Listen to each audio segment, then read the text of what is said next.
It's been 2 weeks since this whole thing started. It all started with a tanker accident. It was all over the news. Everyone thought it was just another oil spill. There were plenty of volunteers, plenty of people wanting to help the poor defenseless animals, plenty of victims. Within hours of the tanker accident, it started happening. The animals had gone crazy. They were scratching and biting the cleanup workers. They said it was an adverse effect to whatever was in that tanker. Rescue workers were still trying to get the crew out of the ship. They could hear screaming inside. Screams to open the doors. But that's when it all went to hell. As soon as they cut the door out. There was 6 minutes of broadcast before it went silent. 6 minutes of screaming and agony. The ship crew attacked the rescue workers like rabid baboons, breaking bones and tearing flesh. The people on the shore weren't faring any better. Those that had been attacked by animals were attacking everyone else. It was worse than any war zone report. It was sheer brutality. And yet, the broadcast still went on for 6 minutes. 6 minutes, and then blank faces. Nobody could explain what was happening. They tried to continue with regular news, the economy, the weather, a cute human interest story, but they couldn't make us unsee what we saw.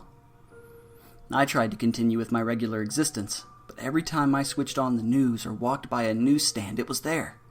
This big mystery. They had some explanations, some kind of infection, brain parasites, but it didn't matter.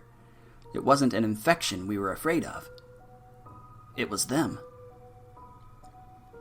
4 days after the initial report, a state of emergency was raised. And yet we'd all seen this before. Every zombie movie ever. People didn't know who to trust. People were stockpiling food and weapons. Some tried to flee, but it seems every zombie movie was right. They didn't make it.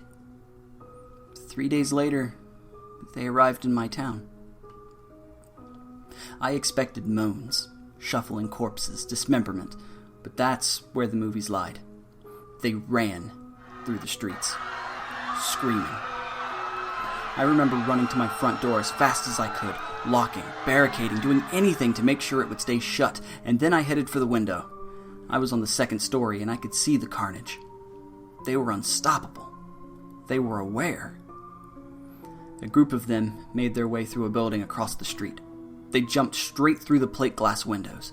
Even the shards slicing through them made no difference. They just kept coming. My barricade wasn't going to hold. I rushed around my flat, grabbing supplies and jamming them in the most secure room of the flat. I went back for one last look across the street, and I wish I hadn't.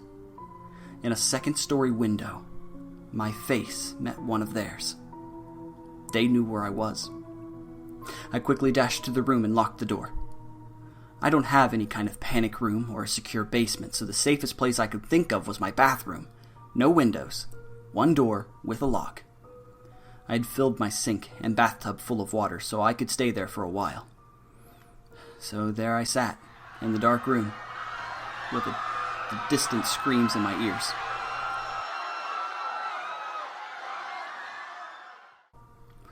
I began to feel like maybe I had overreacted. It had been 2 hours and no sign of them.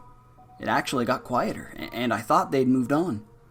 Maybe I could leave the room, get to the kitchen, grab more food to wait it out. A crash came from the front door. The sound of someone running full force into the door and knocking down the barrier behind it. There was a couple more crashes before I knew they were inside. Rapid footsteps moving around the flat, a couple of screams, and then a bang on the wall beside me. My eyes were open to their widest, even in the pitch-black darkness of the room. Another bang. And another.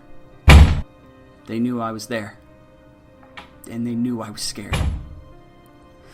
This was the zombie nightmare I had been expecting from the start.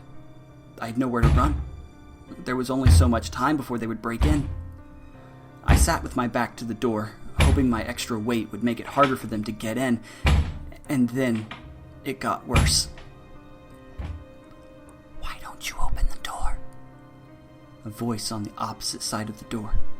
No screams or moans, just a quiet, whispery voice. And then more of them. "We've come for you. You'll be happier if you open the door. It's not so bad. You'll be happier if you come for you. It's not so bad. Open the door." door, it'd be happier for you if you open the door, it's not so bad. The whispery voices became a cacophony of noise trying to persuade me, to break me, to fool me. I had heard that the moaning of zombies would drive people insane, but this was worse. A siren's call.